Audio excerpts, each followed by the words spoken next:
still very much stand up for me, Dom. Like, stand up. Hi guys, welcome back to the Shannon Show. So today's video is going to be a review / kiki / rant / psychological analysis of Perfect Match episodes 5 to 8. I hope everybody is doing as well as can be, and I really do hope everybody is being as proactive as possible in supporting the Black Lives Matter movement. And if you're still on the lookout for some resources, I've linked some in the description. Feel free to comment down below your thoughts on my commentary. I'm always up for a chat, I'm always up for a debate, and if you like this video, give it a thumbs up, and if you didn't, give it a dislike, no hard feelings. And if you really like this video, consider subscribing and helping your girl out. So, Perfect Match, episodes 5 to 8. I wished for more drama, and more drama came. Episodes 1 to 4 were very dramatic, full of delicious drama, and I was hoping that was going to continue, and it did. So let's just jump right into it. So we start off with Francesca. Obviously, Francesca's mischievous ass has put herself on a date with Damien, who she's rumoured to have, had a thing with, even though she insists that she hasn't. But she says that they ended on bad terms because of the PR from the show, and that she's open to seeing if they could form a romantic connection. So I was like, Francesca, you messy bitch, but I was definitely here for it. Did I care about Dom and how he may feel? No, I did not. I do not know these people, but what I do know is that I love drama. And Francesca, she was giving it. I haven't watched season 1. I've only watched one episode of season 1 of Love is Blind, so I don't really know much about Damien. I still need to finish that season, but he basically says that he did not get a good edit, and people basically accused him of being an asshole, a douchebag, a narcissist. So I was like, narcissist, you say? You better bring some entertainment. But anyway, they go on this date. There seems to be chemistry there, and they end up having a kiss. Ines ends up being sent on a date with Bartise. Their reasoning was, well, he wanted to get married, so maybe he's serious. I don't know, maybe they didn't see the show. I'm not sure if the show was out when they were filming this. But when they were like Bartise, I was like, put some respect on Ines's name. And I was thinking, are they going to work? Bartise, he likes a baddie. Thinking, is it gonna mesh well? Is his fuckboy side gonna come out? I definitely feel like they could have picked a better option, but then again, Dom didn't want to put Will in the game. So after, Georgia's nice and secure and safe, she finally does go and confront Chase about the rumours about him. Apparently he must have been dating some influencer on TikTok or whatever. I feel like I have seen him with this TikTok influencer in question, but I cannot remember her name. But yeah, he basically denies that they were a thing, basically just saying that, they were just doing content together. But I guess he was insinuating that, he didn't deny the rumours. Like, I feel like they might not have been dating, but he may have let the rumours fly to benefit his social presence. I feel like that's what he was trying to get out without saying it, but I feel like that's what he was basically saying. But it's very clear that Georgia is not really interested in him romantically. And she does kind of feel like he's a fuckboy and she can't really trust him. And I feel like she was definitely right. Chase tries to sweet talk her and be like, I want to prove to you that, I'm solid and I'm only about you. And then gives her a rock to prove that he's solid. What?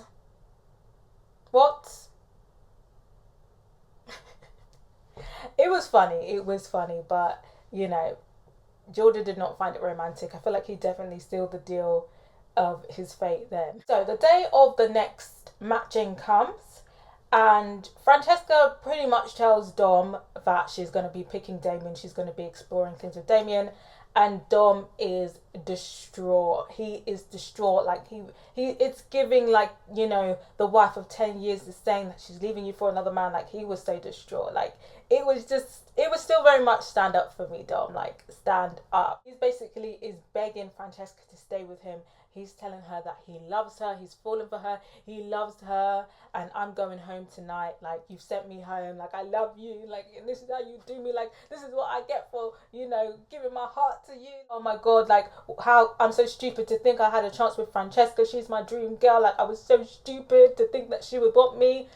And it was just like, stand up, stand up. Like, this is giving like some deep self-hatred. Like, it was just like, stand up, Dom. Like, it was just secondhand embarrassment in my opinion. But, again, Francesca's power. She's barely shown him any genuine interest, and this man is distraught. Her power, I admire it. And I feel like what's the most evilest about this is that Francesca is basically saying that she kind of does want Dom to go home so she can just be in peace with Damien, and she's not going to feel awkward after the whole thing. Like, she would rather just him go home. So this is what she does. She entices people in and she just dumps them. So obviously Dom's now saying he's going home to the other people, and everybody is basically like saying like, no, don't go home. Like, no, we want you to stay. And I feel like Inez high key wanted to couple up with Dom, but I feel like she ended up getting distracted, and then Georgia kind of sweeped in to give him the pity match. So Dom got to stay another day. I'm not surprised. If I was Inez, if I was Georgia, I definitely would have snapped up Dom, because the rest of the quality of men, very dire, very dire. So obviously Baltiti's out here. He's just came on the show. He's not trying to go home. He's not trying to be, the revolving door. So he's talking, he's flirting with everyone. He's chatting, and then he sets his sight on Izzy. And he was very smart to narrow in on Izzy with that flirting energy. Obviously, Izzy, she's coupled up with Nick, but where is Nick? Nowhere to be seen. I feel like Nick got a bit too comfortable. If he had gone up to Izzy and, re-solidified his interest, kept the energy high, kept the energy flirty, she probably would have picked him. But obviously, it's coming to crunch time, and he's acting like he already has you and he hasn't put any effort in. Might not have been attracted to Bartise, but she saw the effort with Bartise. She likes to have a little flirt. So she was like, this guy actually seems interested in me, and he's the one right in front of me now.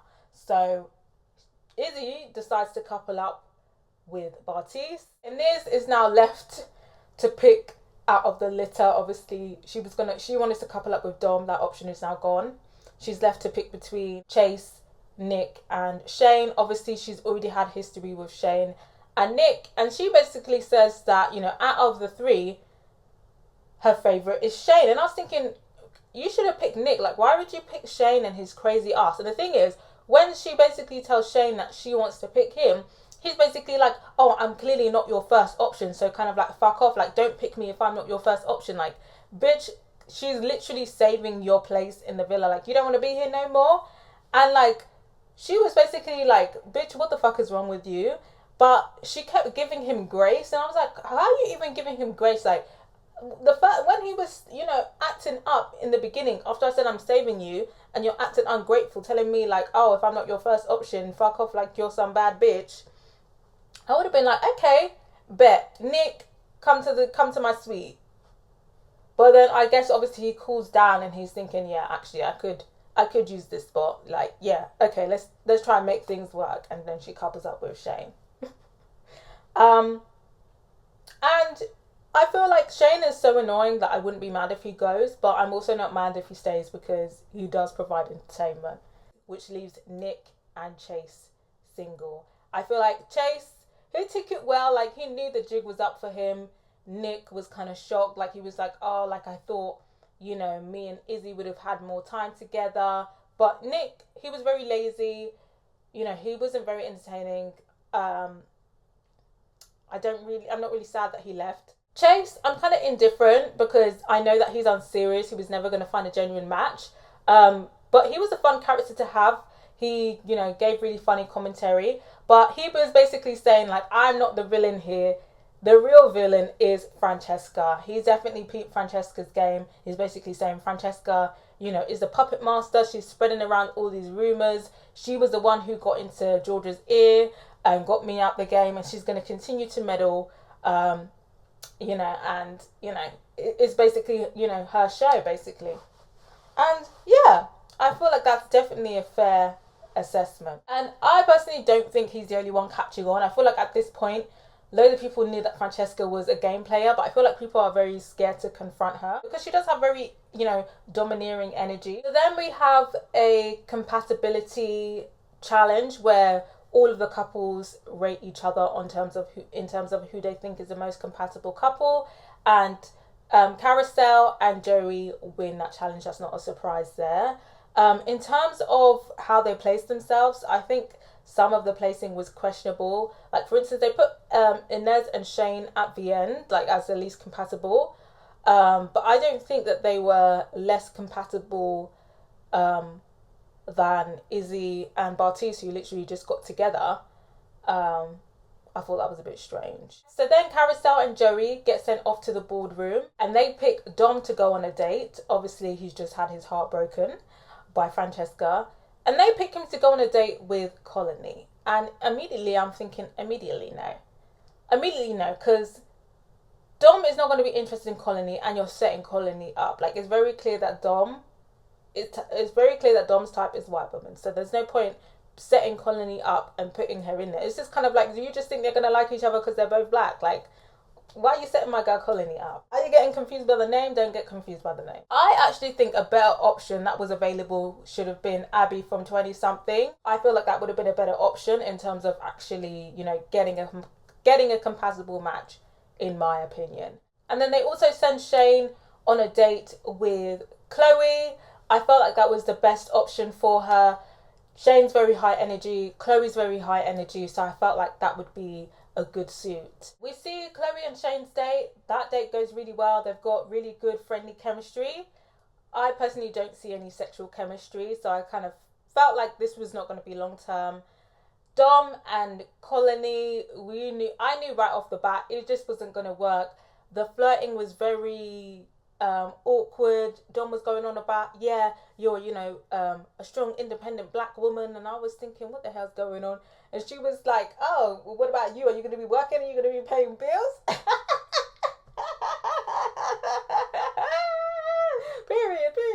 period.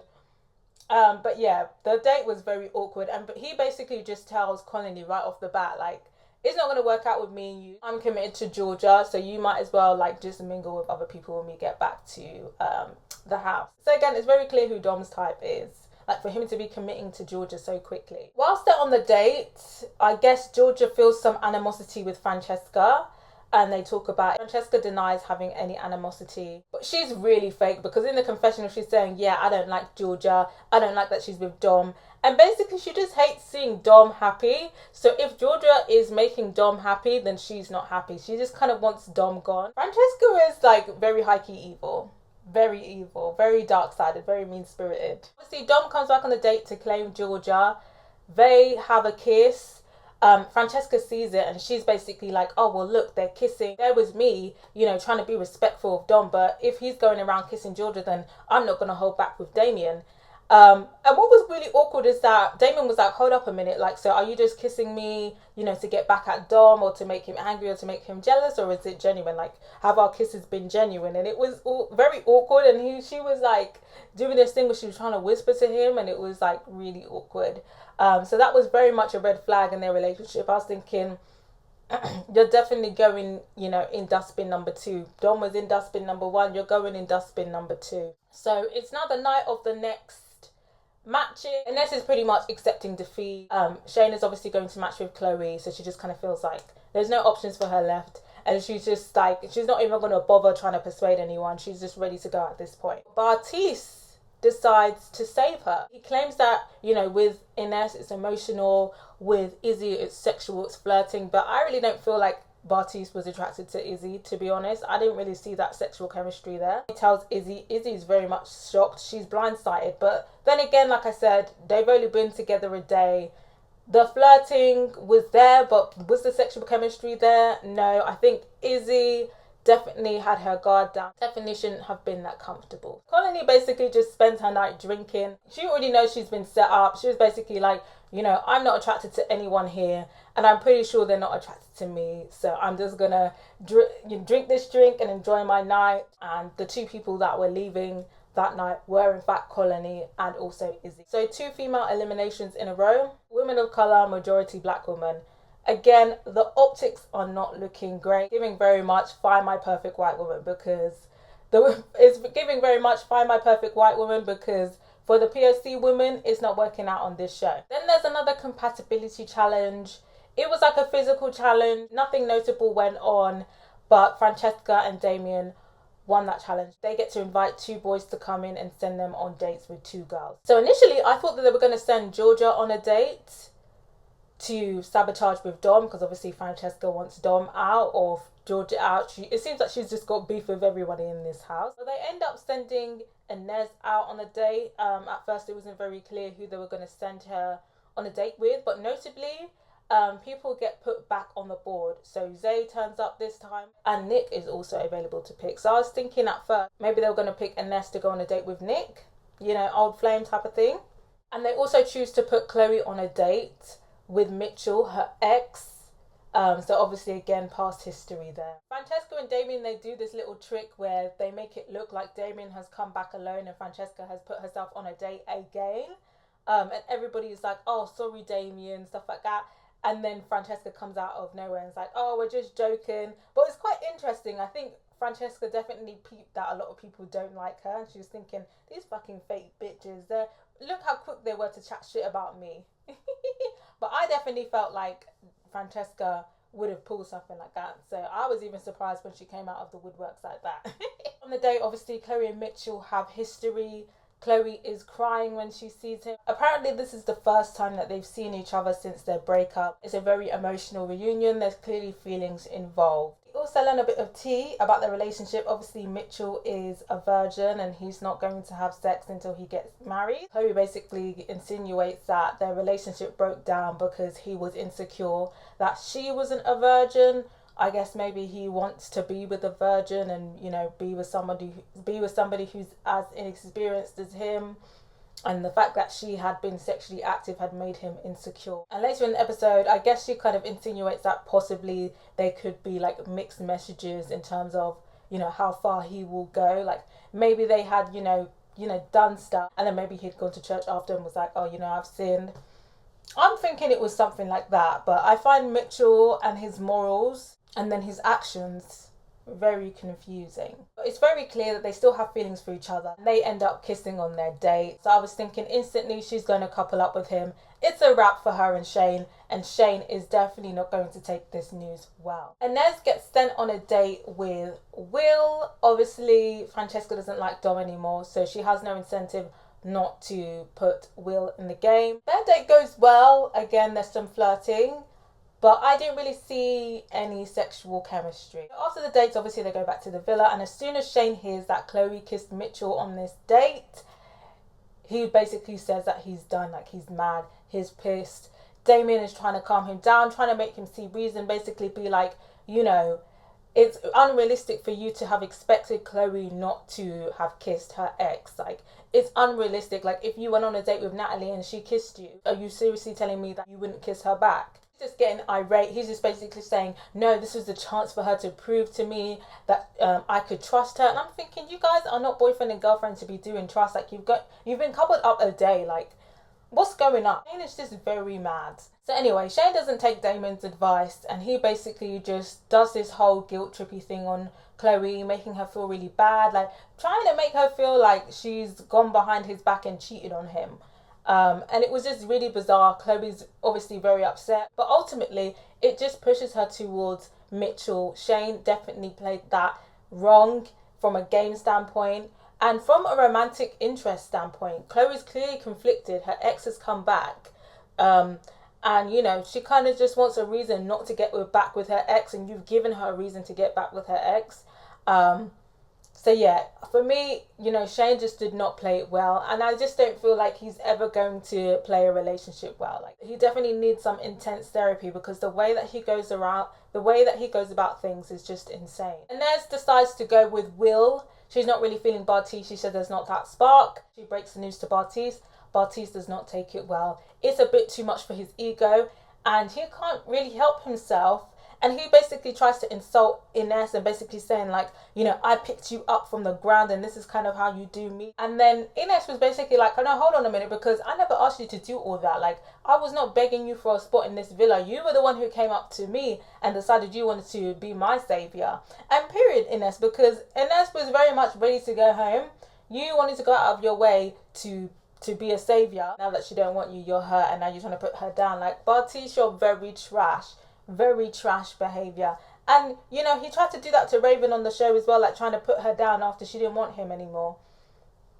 Repeated pattern of trash behavior.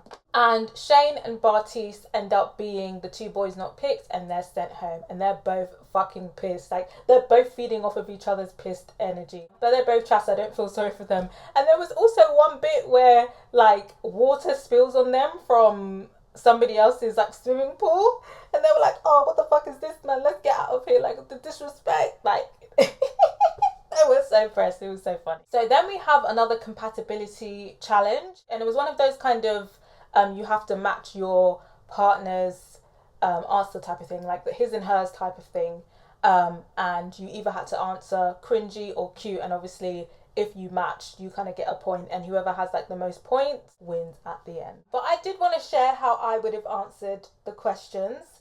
So in terms of, is sharing a toothbrush cringy or cute? For me, it's definitely cringy.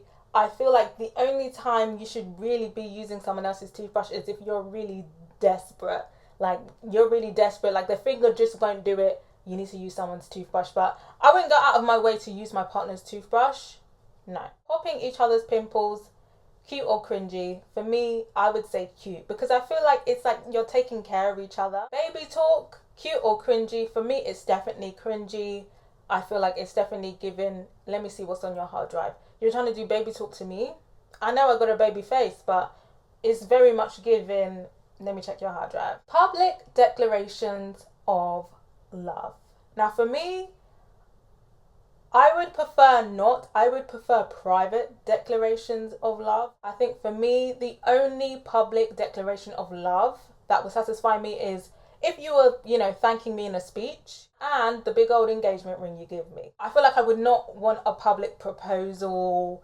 I'm not really a big fan of PDA. I wouldn't say it was cringy, but it's not my preference. Then they had one, reusing your partner's bath water after they've used it.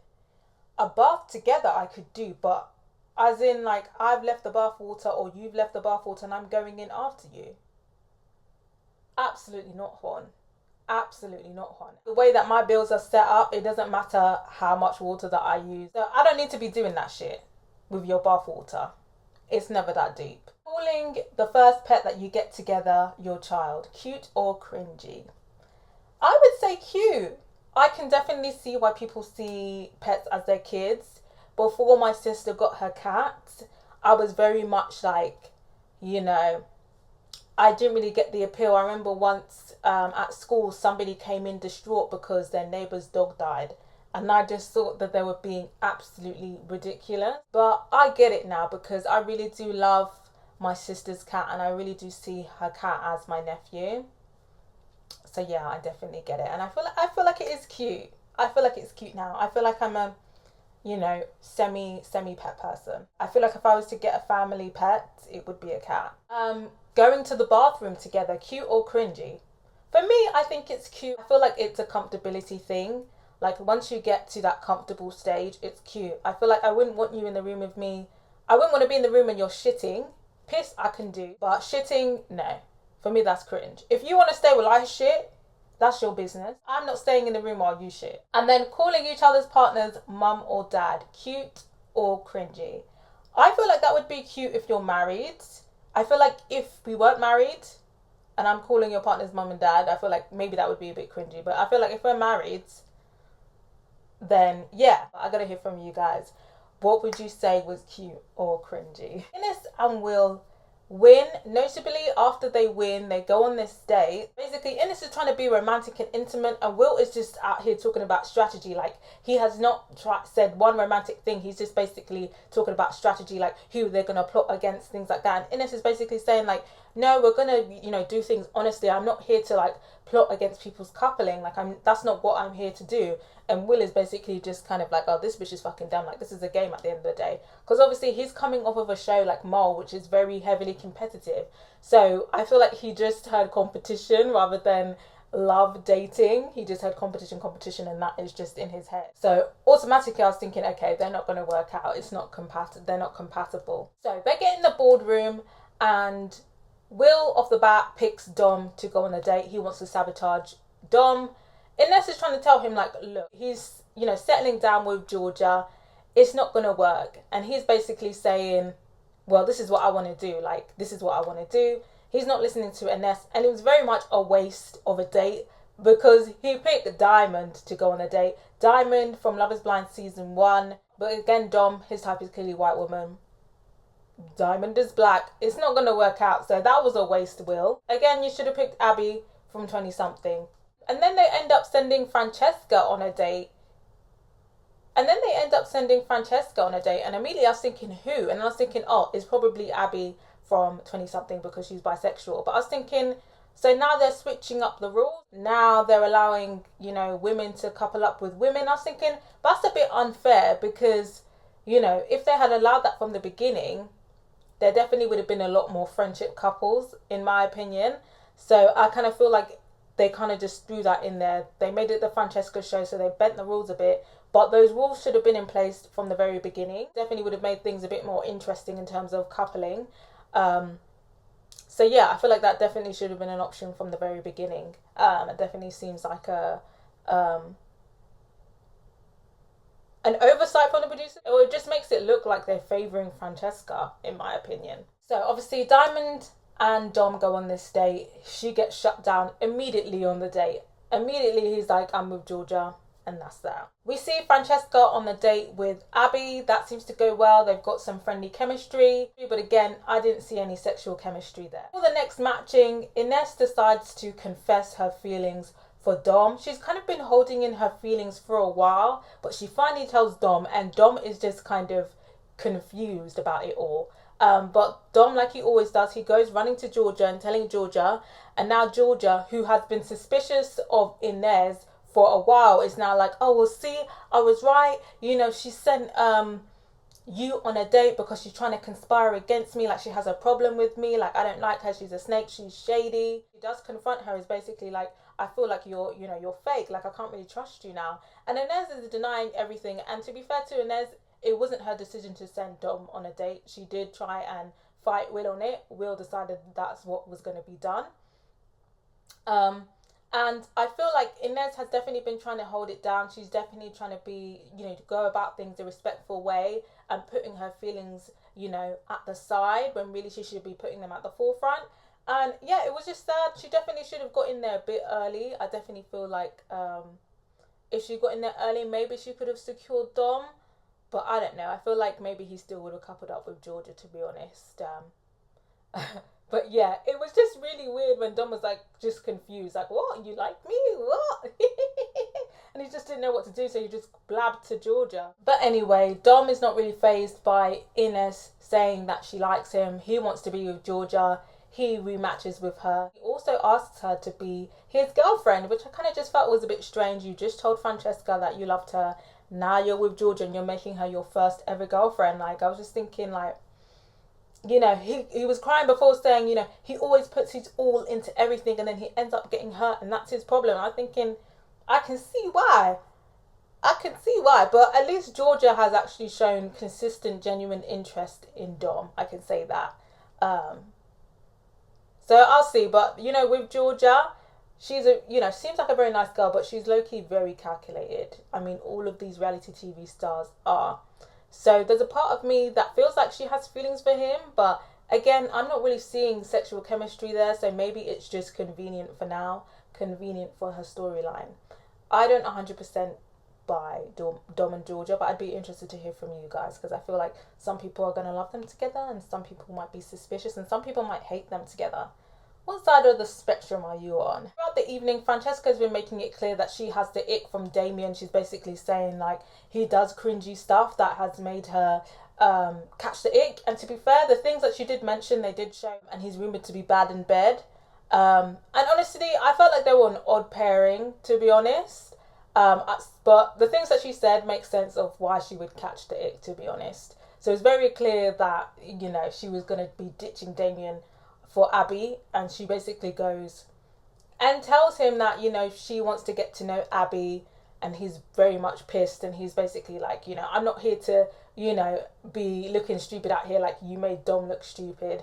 And he basically goes and couples up with Ines. And I was thinking, okay, you know what, I respect it, yeah? because he's not going to be on TV crying like a little bitch like Dom was. He said, okay, cool, on to the next. And yeah, I'm here for it. Ines, she definitely peeped the game, and she was like, you know, I know I'm his second option, but you know, we live to fight another day. And I gotta give it to Ines. She's very resilient, very resilient. Diamond, she's been smart, and she started talking to Will. Obviously, Ines wasn't really paying Will any mind. You know, I feel like she fully caught the ick after the whole boardroom meeting. There's no chemistry there, but obviously they both need someone to match with. So it would be both in their best interest to match with each other. I feel like they would both be comfortable just, you know, being in a strategic matching with each other. And they ended up matching. And I was like, okay, period. Finally, the first black woman picked. Finally, period. It only took like 7 episodes. Even if it was a strategic match, I'll take that. Obviously, that leaves Francesca and Abby to couple up, and they have a kiss, and it seems like they're a thing now. Will they last till the very end? I don't know. With Francesca, she's swapped with so many people. Will she go back to Damien? Who knows if she'll make her past that Dom? Like, I wouldn't put it past Francesca to be like, I want Dom back. I wouldn't put it past her. So yeah, we'll see. So on that night, there was no eliminations, which I thought was weird. But like I said, they needed Francesca to have this storyline, so I guess they made that exception. And then we have our next challenge, which is basically like a listening challenge. One partner is blindfolded and the other one has to guide them through an assault course. Again, it wasn't really that interesting. Chloe and Mitchell won, so they get the power to invite 2 people to come in and go on a date. Mitchell reveals his true intention. Basically, in order to match up with Chloe, he basically sold her a dream and was like, you're the only person that I want. Because another problem that they had and why they broke up is that Mitchell kind of didn't really want commitment and he just wanted to have fun. But now on this date, now that he's secured a spot, he's basically switching it up on Chloe. After she sent Shane home, he's young and he's just looking for fun. He's not really looking for a committed relationship. And to me, that doesn't make sense as someone who is very much like, I'm not having sex before marriage. I would have thought that that now comes with the whole dating intentionally, because for me that doesn't make sense. How are you no sex before marriage but you want to be a city boy out here? And how does that work? And what is the success rate? Because you're going out to the club meeting these girls, and then they want to hook up, and then you're just like, well, we actually can't have sex. So you want to participate in hookup culture, but you can't hook up with someone because of your, you know, religious beliefs. It don't make no sense, like, because, you know, the other people who are part of this hookup culture probably are not virgins. For me, it didn't really make sense, but then again, men are very mad, so you know. But poor Chloe, she's really been duped by Mitchell. She was just kind of like, I cannot fucking believe it. I sent Shane home for this foolishness. And then basically it cuts there. The next trailer, it looks like they're going to bring everybody back and it's just going to be like a free-for-all. So I'm interested to see that. It looks like we're going to have, you know, some more drama, and then we're also going to find out who wins as well. I'm pretty sure it's going to be Joey and Clarissa. And, you know, I feel like they deserve it at this point. They seem like the only remotely compatible couple. They've stuck it out. Whether this was planned or not, they've played this game very well. So yeah, very satisfied. Francesca, she's definitely the villain, but you know what? Played a very entertaining villain. And I gotta commend her for her hard work. She's definitely been, you know, carrying these episodes. But everybody else has been, you know, playing a good role as well. You know, perfect casting. I think my only gripe would be just that the way that they're doing these black women so dirty. They're literally just setting them up here, like, and it really does just show in general that, and I feel like it doesn't set a good precedent with Netflix in terms of the overall casting. Like, across all your reality TV shows, you've struggled to find people who are attracted to black women. That is very much a red flag. Maybe something that you can work on for your, you know, next set of reality TV shows. If you're planning to renew this, which I do hope it does get renewed, like, having the black women struggling, having the POC women struggling, it's not going to fare well in the long run. The team at Netflix definitely needs to sort that out. Definitely needs to be better vetting, in my opinion. But yeah, do let me know what you thought about this episode. Do let me know what you thought about the individuals. Do let me know what you thought about the couplings. As always, let me know what you thought about my commentary. If you would like me to review or react to any similar shows, you can always send me a direct request on Patreon. Subscribe if you haven't yet, and if you have, don't forget to put a notification bell on so you know when my next video is dropping. I'm also trying to get to 4.6k subscribers. That's my next short-term goal, and I'd appreciate if you help me hit that. And thank you to everybody who's taken the extra step to sign up to my Patreon. It really means a lot to me. Till next time, guys. Bye.